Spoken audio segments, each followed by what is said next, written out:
এটা হচ্ছে মায়ের আশীর্বাদ। তিনি এই গ্রামে অধিষ্ঠিত হয়েছেন।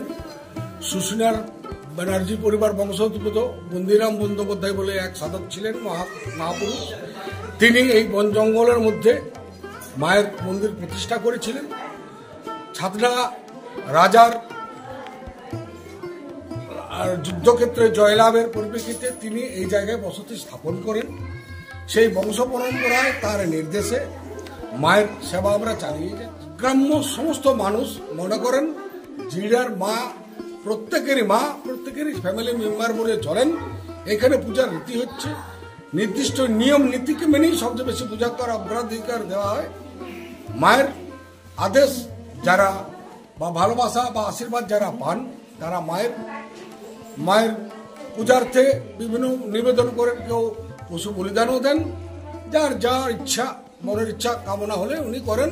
এবং মায়ের আশীর্বাদে দীর্ঘদিন মায়ের উত্তর তার আশীর্বাদ ধন্য হয়ে মেলা উত্তর বৃদ্ধি পেয়ে আপনার যে মূর্তি পূজা করেন তাকে স্বপ্নাদেশ হয়। স্বপ্নাদেশ হলেই তারা মায়ের মূর্তি ঘুরতে আসেন এবং সেটা উনি বংশ পরম্পরায় স্বপ্নাদেশ না হওয়া পর্যন্ত মায়ের মূর্তি আসে না। তো কথা হচ্ছে শিকল বাঁধা। তার ইতিহাস হচ্ছে যে সাধক আর মায়ের সঙ্গে তো ছেলের সম্পর্ক কখনো ভালোবাসার কখনো রাগ অভিমানে মা গ্রাম ছেড়ে চলে যাচ্ছিলেন সাধককে বলে।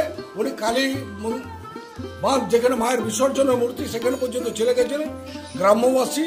আর সেই সাধক মাকে ধরে আবার নিয়ে আসেন এবং তাকে ভালোবাসার শিকল দিয়ে বেঁধে রাখেন এবং তার জন্য প্রতীক হিসাবে শিকল রূপে বাঁধা থাকে। মায়ের পুজোর পরের দিনে মায়ের দেবী মূর্তি গড়ন্ত মূর্তি বিসর্জিত হয়। পরে আবার মায়ের মূর্তি পুনরায় 8 দিনে প্রতিস্থাপিত হয় এবং 12 মাস নিত্য পূজা হয়। এবং এটা নিয়মদান হচ্ছে প্রথম হরিতালে মূর্তি পূজার টাইমে মায়ের যখন বেদিতে বসায় ষোড়শ পূজার সমকালীন যে চক্ষুদান একটা পর্ব আছে, সেই চক্ষুদানের পর্বে মায়ের একটা ছাগ বলি হয়।